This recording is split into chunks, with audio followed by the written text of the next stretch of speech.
Welcome back, welcome back, welcome back. This is Lady A. You're listening to Feferity. I have the wonderful Tony Warner from Black History Walks with us today. Thank you, Tony, for joining us today. I just wanted to. There are people we cover, places all over the world. So some people might not know about Black History Walks.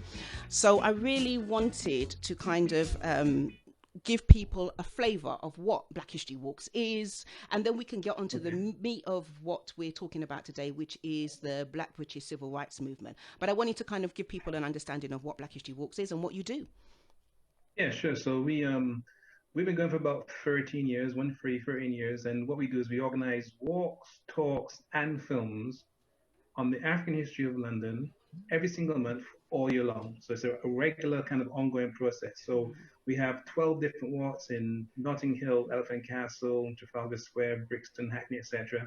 And they last about 2 hours. And we take people around those areas and we show them all the African or Caribbean history that's literally in the streets and the buildings, because in some parts it goes back 2,000 years.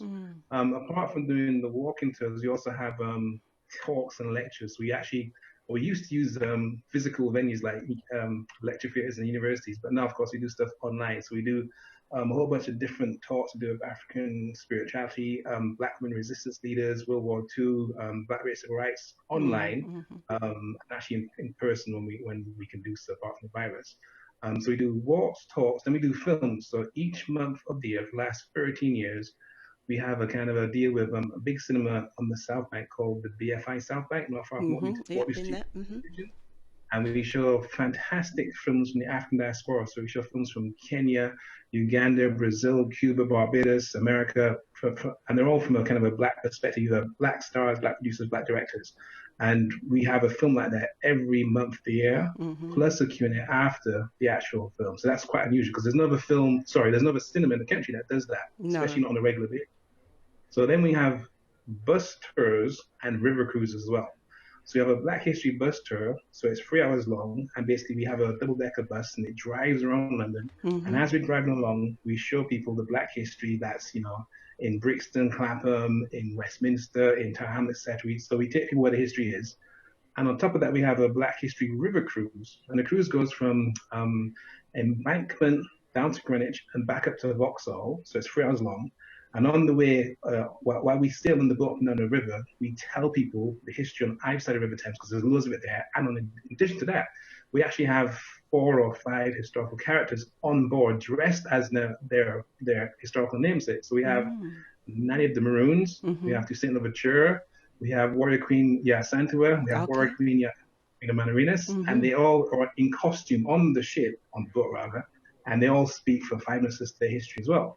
So it's walks, talks, films, bus tours, recruiters, and we also run courses. We run online courses. So we just did one called the James Baldwin course. You mentioned James Baldwin, and we're currently doing one called African Women Resistance Leaders, Political and Spiritual. It's a 6 weeks course, and we basically tell people about these fantastic Black women from around the world who fought back against colonization. Excellent. I mean, there's a whole load of stuff there. And for anyone who hasn't been on any, of course, I've been to a few of your talks, Tony. I have been to one of your World War talks about Black people during the war. And I was on your eugenics course quite recently. Wow. So, yeah, I mean, I'm a bit of a fan, sorry, a bit of a groupie. But it's just the kind of idea that we don't get to talk about our history from our perspective.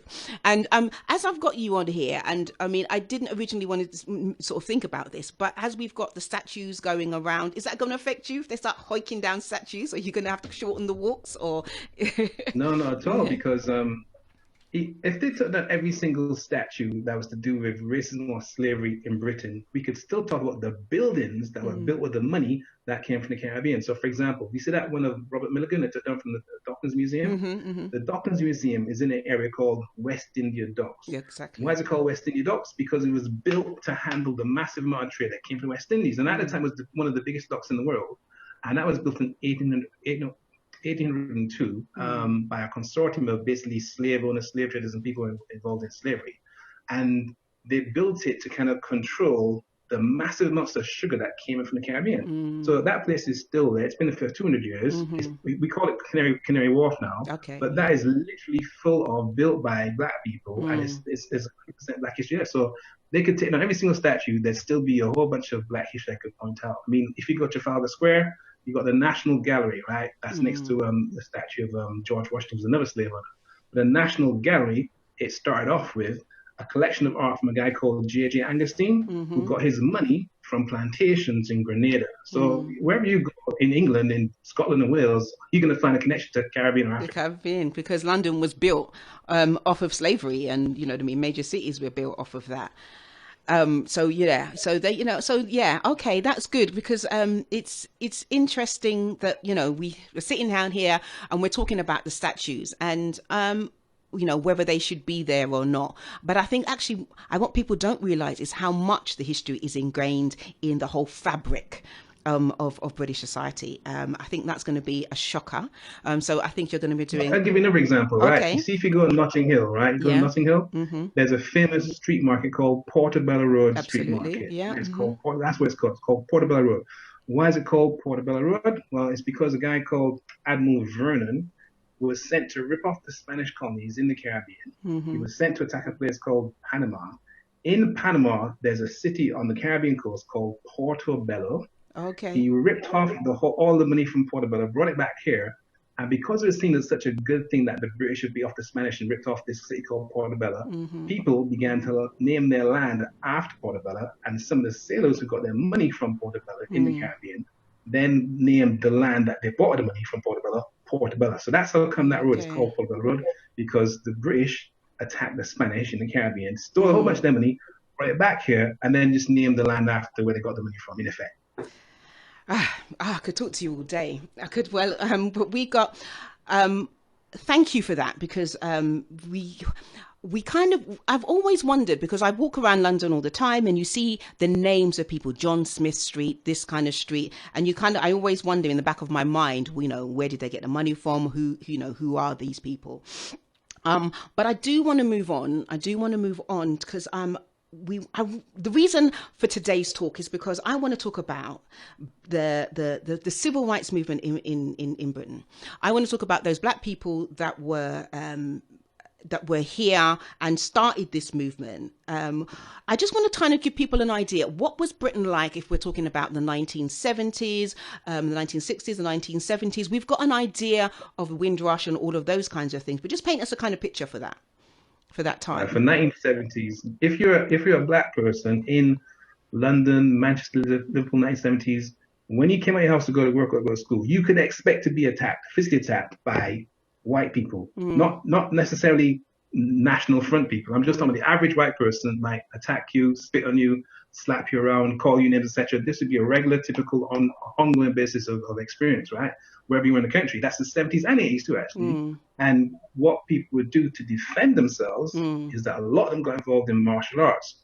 They was doing karate, kung fu, tempo karate. They were doing boxing, whatever, to defend themselves, and not just on an individual basis. Because some of the guys would, you know, had enough. So in Liverpool, for example, in 74, 75, an area called Granby area, there were groups of Black, well, actually, it was not even men, they were young boys. They were like between, say, 15 to 18, who organized themselves to protect their area from these white hooligans. In fact, you know, up in 1996, down in Lewisham, 96, there's a street called there's a street called Newby Way. And Newby Way was the home, or is the home, of a Black self-house building collective. And they actually built the houses. About 35 of them got together and used their money to build houses in Newby Way, in Lewisham, right? And racist people would go down there in 1996 to try and burn the place down.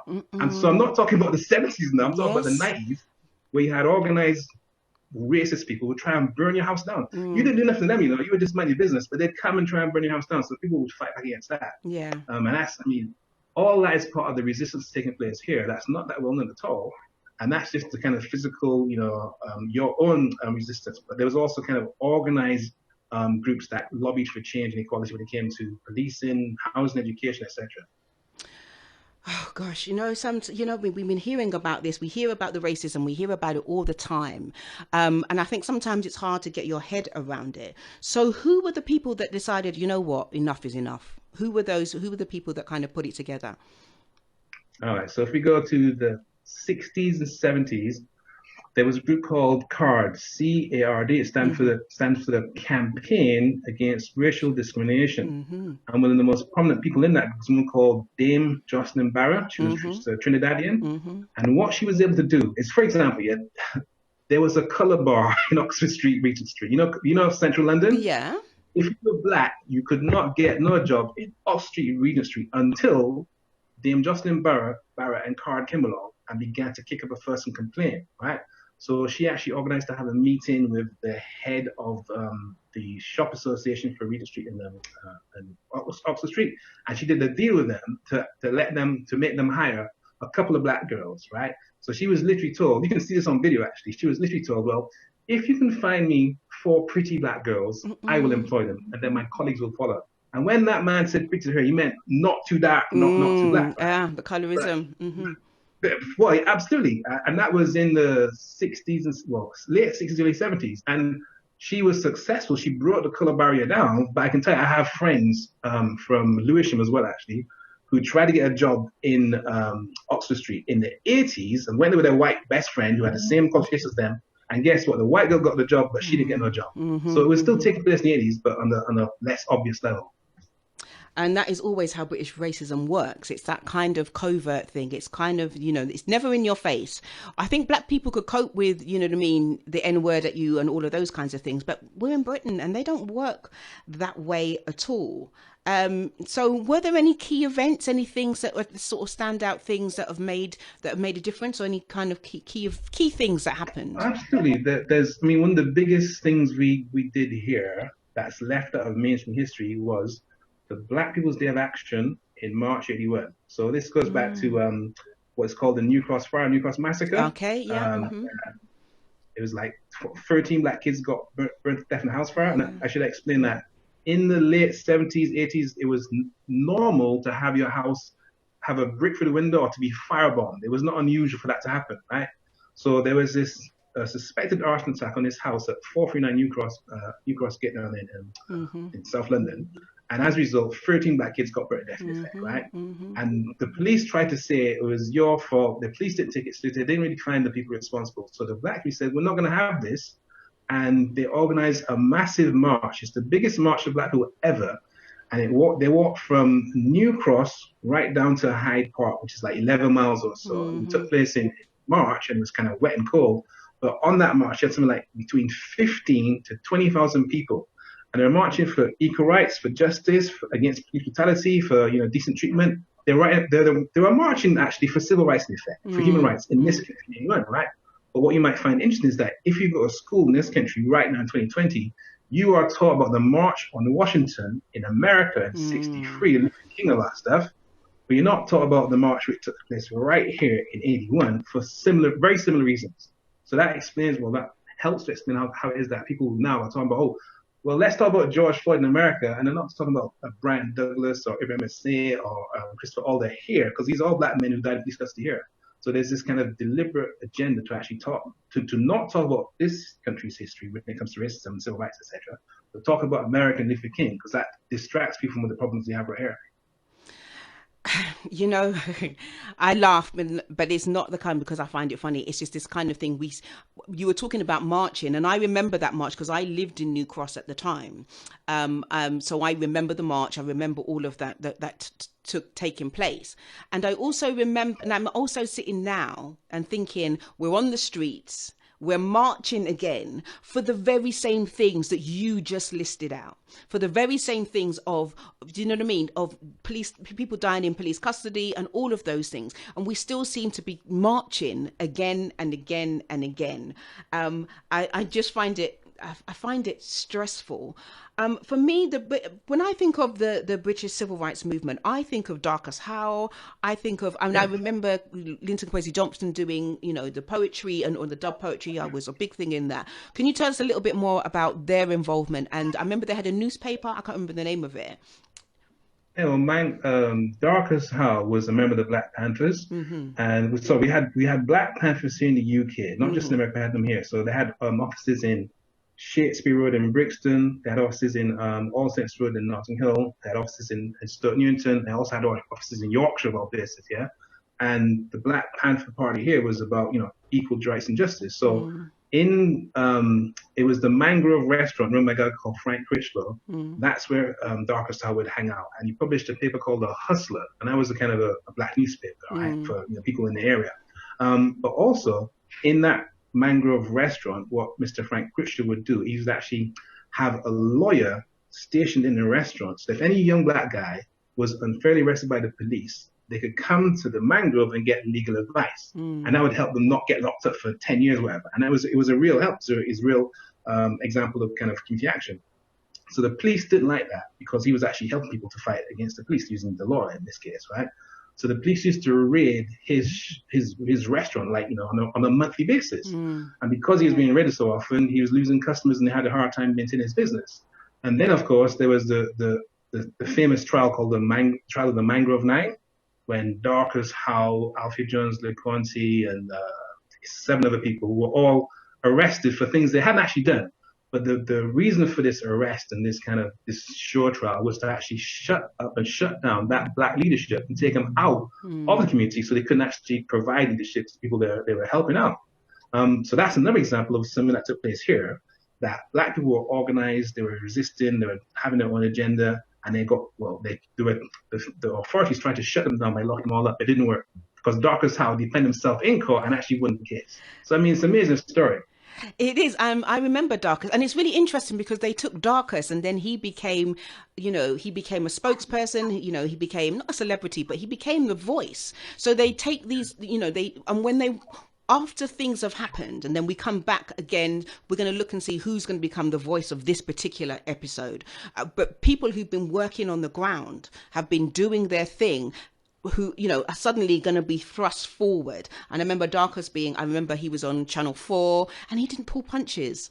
You'd look at Darkest, he was not the kind of person that you could sort of say that he was going to pretty up what he was saying. He was a direct direct person. He was telling you like it is.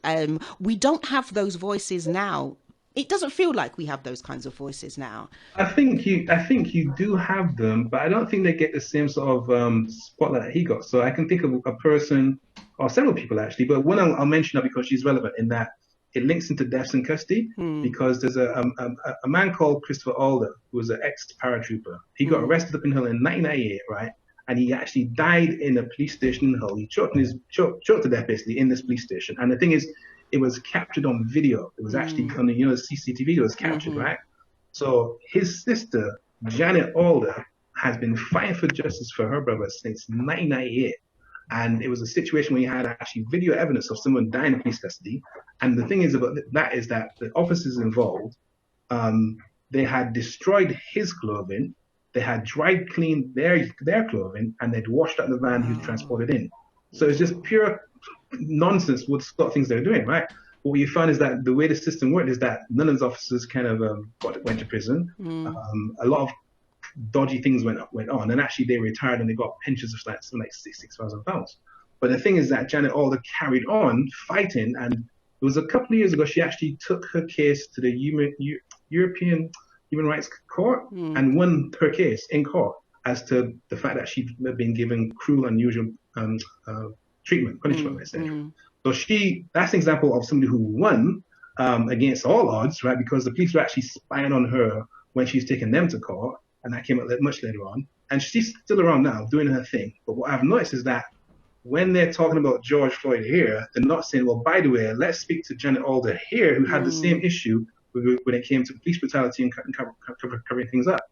So I find that the people who have done a massive amount of work are often ignored by the mainstream, even though the work is there, because it's not that everyone goes to court and wins with the British government against the British government in Europe. So that was a big deal too.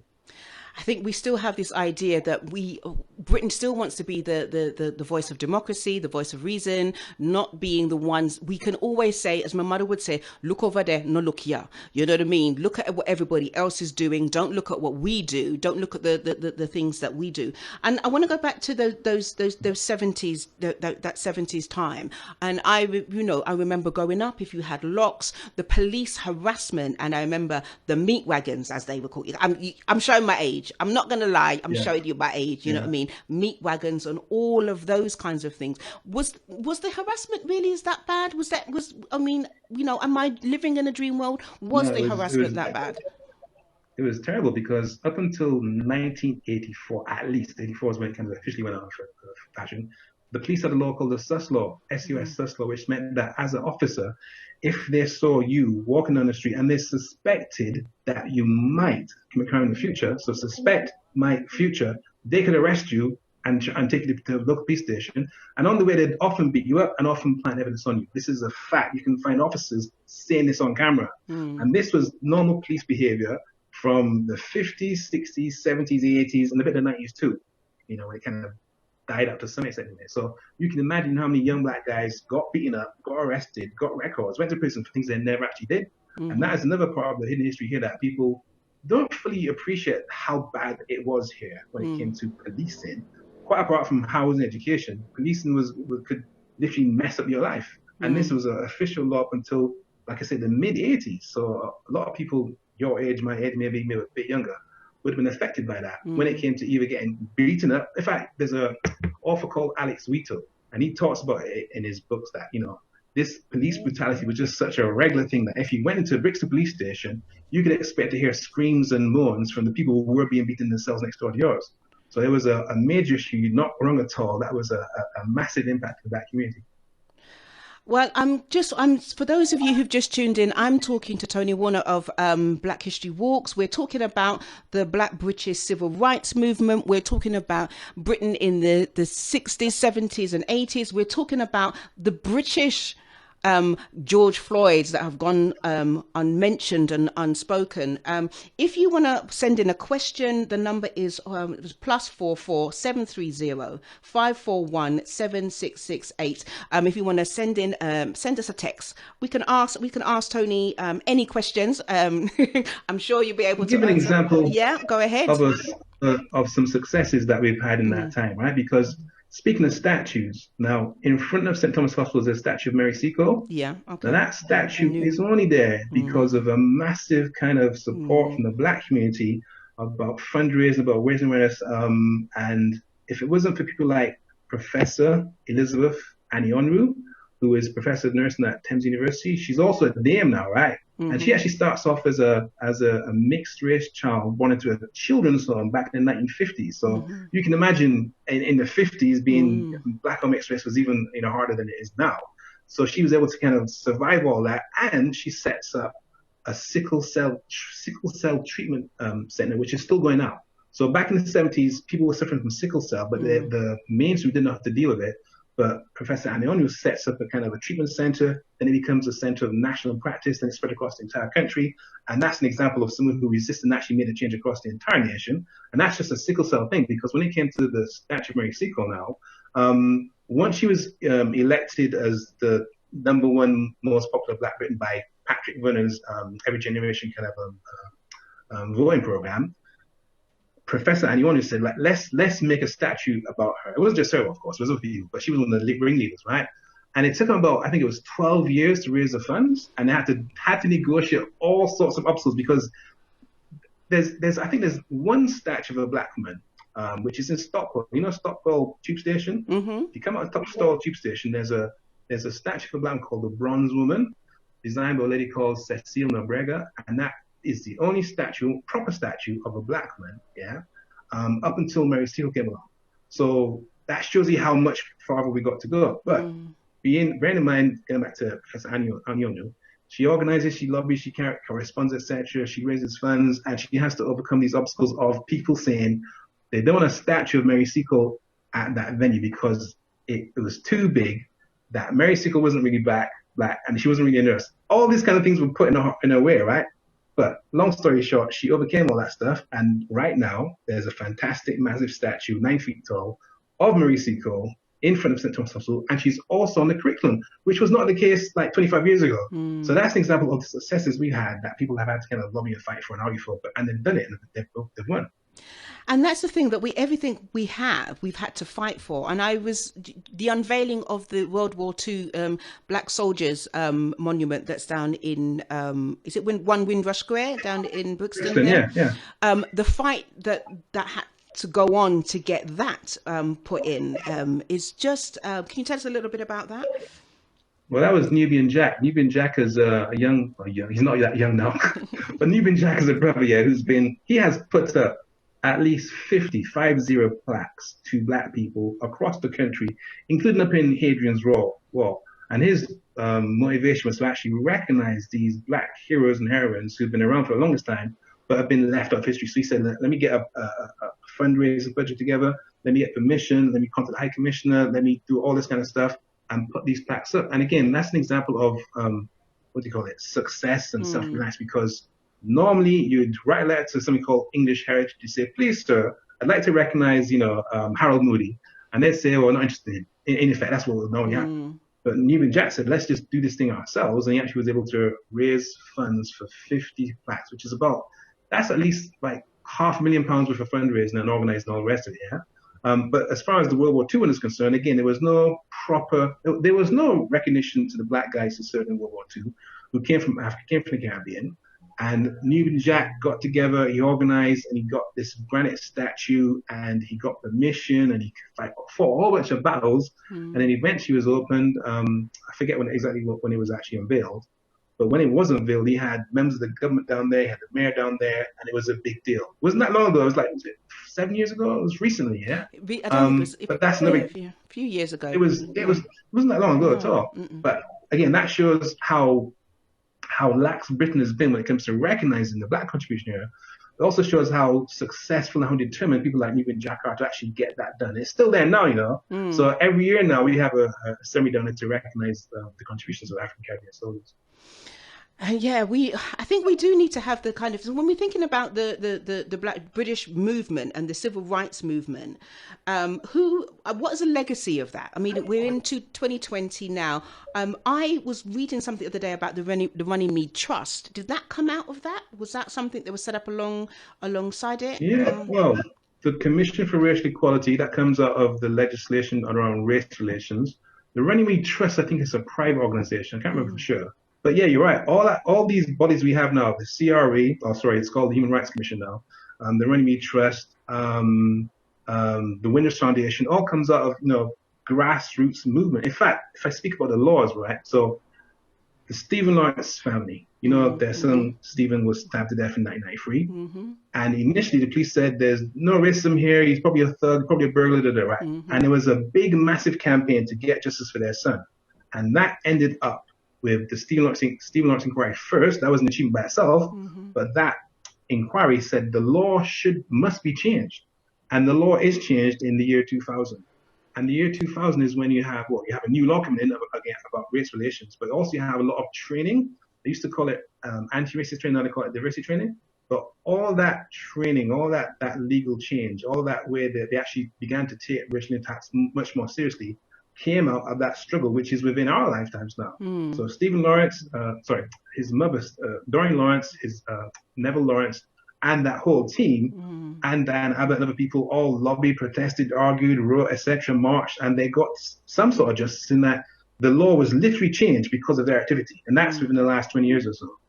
Were there any laws changed because of what happened with the Black Civil Rights Movement, with Darkus and all of those kinds of things? Did anything? I suppose did they get rid of the sus law? Was that their one of the things that they did? Well, yeah.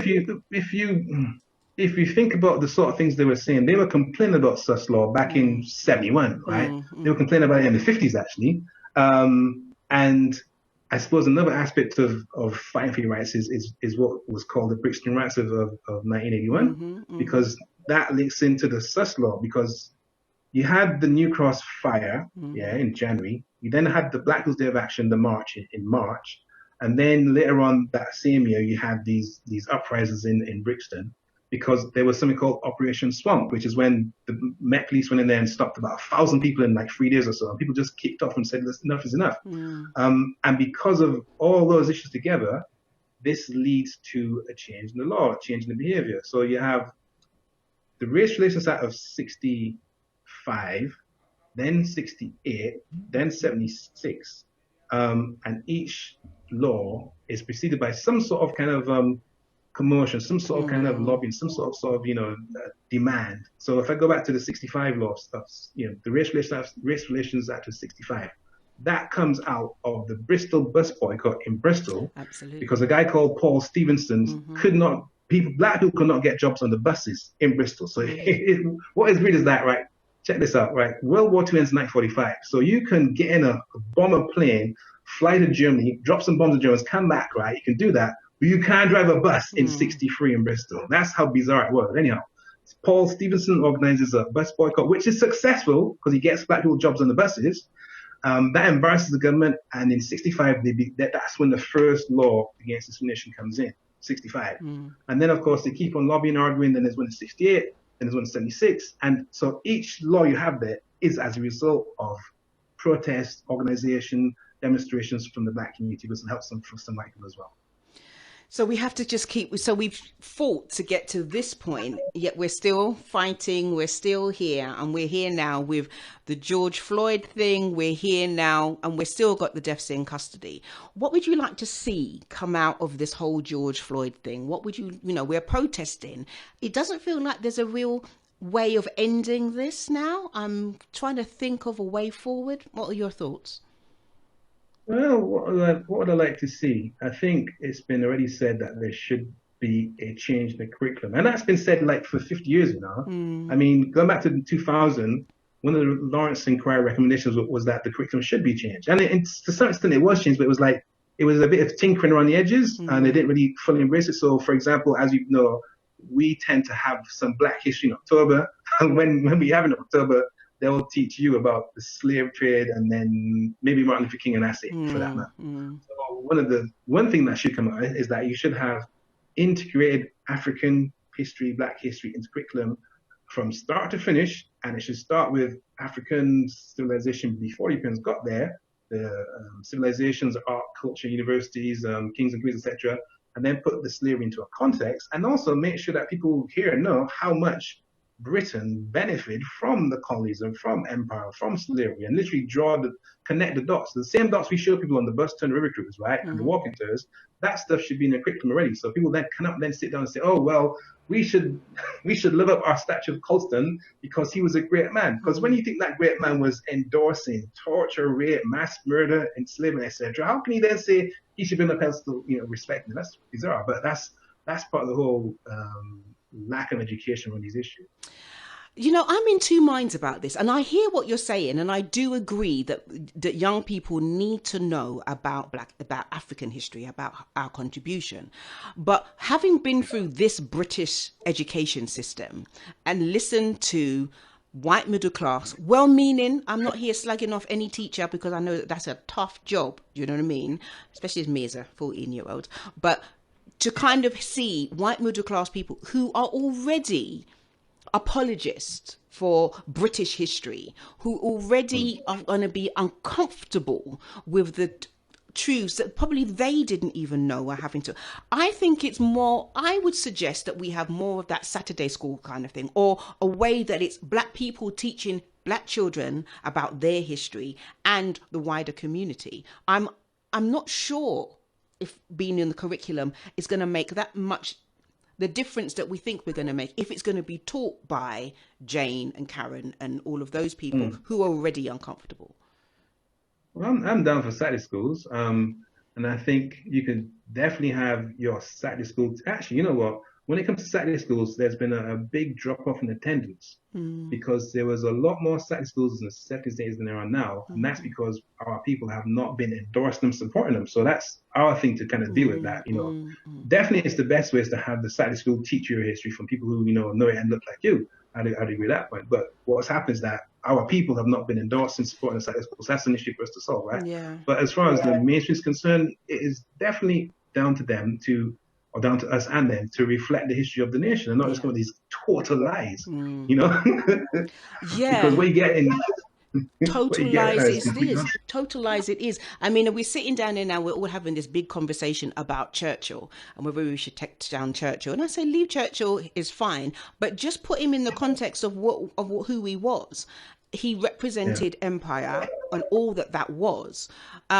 So, you know, if you want to have Churchill up there, go for it. Do you know what I mean? And don't bother to deface him, but actually tell the whole stories. And those are the kind of things, these are the uncomfortable conversations and I think it's going to be a shock to the average Brit about, I mean, I was reading something the other day about what happened in Kenya, the concentration camps that happened in Kenya with the British Army, all of those kinds of things. They're going to be floored when they hear all of this stuff, and they're going to rebel against it. We're going to have Tommy Robinson going, "You're all telling lies." Not that I'm worried about Tommy Robinson, but but yeah, but they need to hear the truth. I can't see how you. I'm sure there will be people who don't want to hear it. Even now, you can hear people that don't want to hear it. It's like their hands are in front of their eyes and their ears. It's like, this never happened. I don't want to hear it. But for things to improve, that there has to be some sort of awareness raising, some sort of education, some sort of acknowledgement. And some people have to kind of, either resign from their jobs or change their attitudes, one of the two. What would you want to see the Black community do? What's our responsibility? Even though racism is a white thing, it's white Britain's thing. What as Black people do you think we can be doing to kind of move this conversation on, apart from marching? Well, there's the obvious one of investing in businesses that are in the local community and supporting our own. There's the second one of self-education, which is kind of standard. But like I said, there's something that we need to kind of embrace when it comes to sending our kids to Saturday schools, paying for the fees, etc., or just educating ourselves at home. We need to do that a lot more than we're doing at the moment. What was the other thing? So it's education, businesses. What's the third thing I was going to say now? I'm trying to think. My mind's gone blank. But it'll come to me later. We all know that. We've all been there, love. Don't worry, it will come back to you. But I do think there is an aspect that we as Black people have to do things for ourselves, about ourselves. And the investment you're talking about in setting up businesses and looking at, and I think there's something coming up today, a blackout day. We only buy buy from Black businesses and all of those kinds of things. And I think they're, one-off kind of things, but I think we need a long-term strategy, a long-term idea of how we're going to, because I think the reason this keeps happening is because we as Black people are quite powerless within the community. If we look at other communities who can, who government and people are worried about upsetting, they're not really worried about upsetting Black people. Do you know what I mean? They're quite prepared to the other thing was, go on. The thing I was going to say, I forgot now, is join an organization. There's a whole bunch of organizations out there that need people. And of course, the more people in the organization, the stronger it becomes.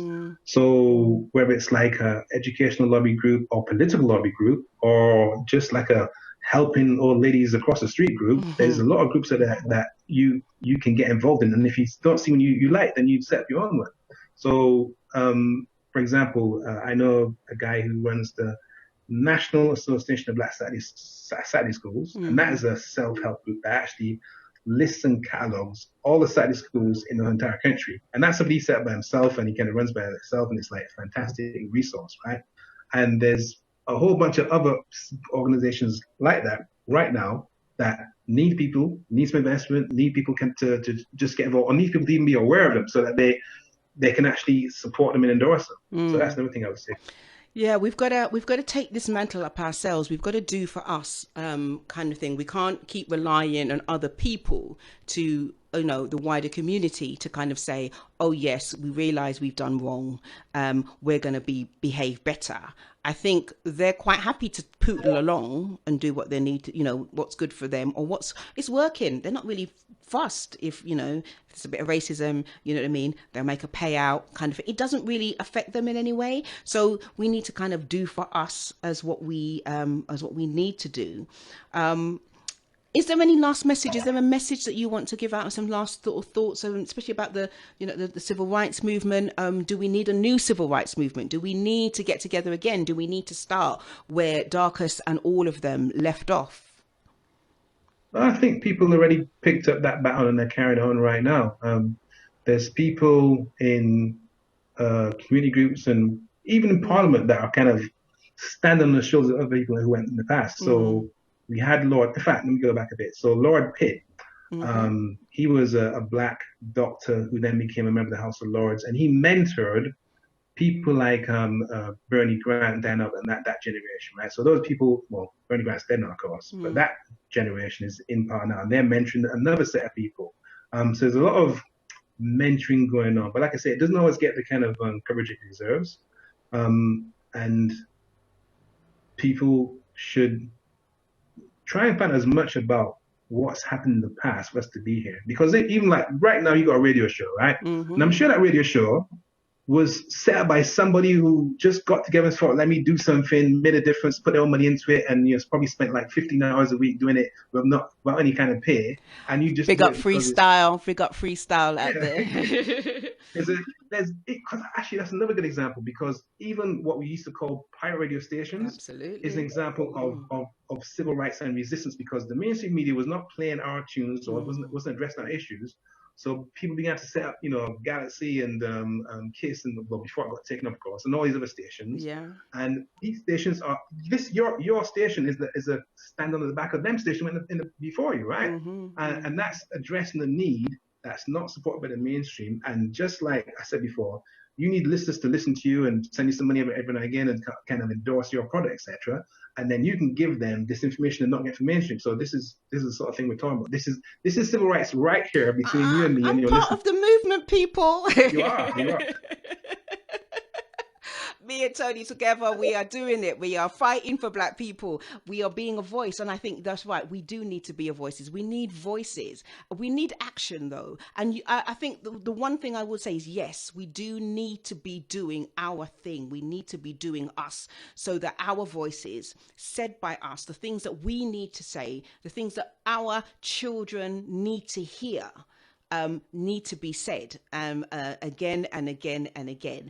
And I was just reading and what's it? I'm gonna stop talking to white people about race. And Rennie had a lot, yeah. That's right. And it's kind of things like, actually, when you're speaking to people now, they're saying, do you know what? I'm done speaking. I'm done saying. I'm done telling you. You know what I mean? We're done now. Yeah. Go read the books. Go. There's too much stuff out there. Go do it for yourself, kind of thing. And I should tell you that my book comes out in October. So my book is called Black History Walks in London, Volume 1. Okay. And it's basically a list of the Black history in certain parts of London. It kind of ends on the South Bank, starts near London Bridge, ends in the South Bank, and we're giving people all the hidden African Caribbean history in those areas. And that comes out in October. And it's published by a black female book company called Jacaranda. What was the name of it? Jacaranda. Okay, well done. Thank you so much. I want to thank you, Tony, for taking the time to come out today. I know it's been a bit of a journey getting here, but you're here, and we are grateful, and we would take the time.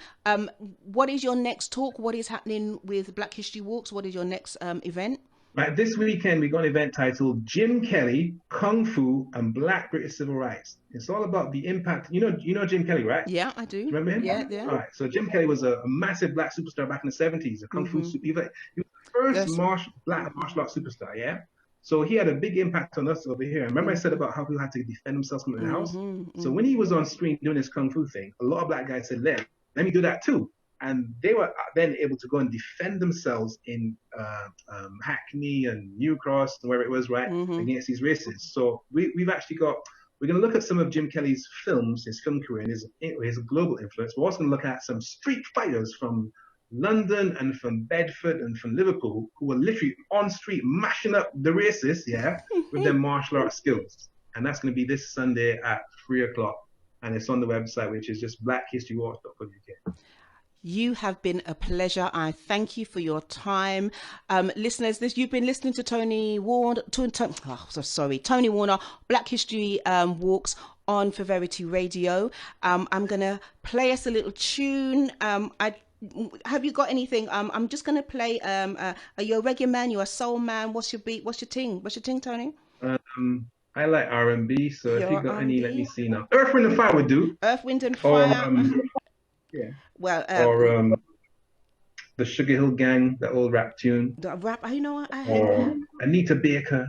Anita, oh my The Mix-a-Lot. And yeah, what Anita? I'm an Anita girl. I have to say, I am an Anita girl. I used to be able to. Some people used to say that I used to be able to sing like her, but Wow, yeah. that's a compliment. No, I'm not as good. Okay, well, thank you very much, Tony, and thank you for being on the show, Tony Warner. And we're going to play out with Anita Baker and Sweet Love.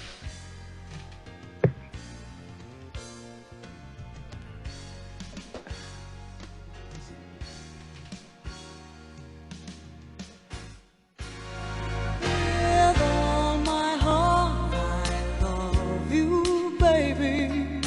Stay with me, and you will see my arms will hold you, baby. Never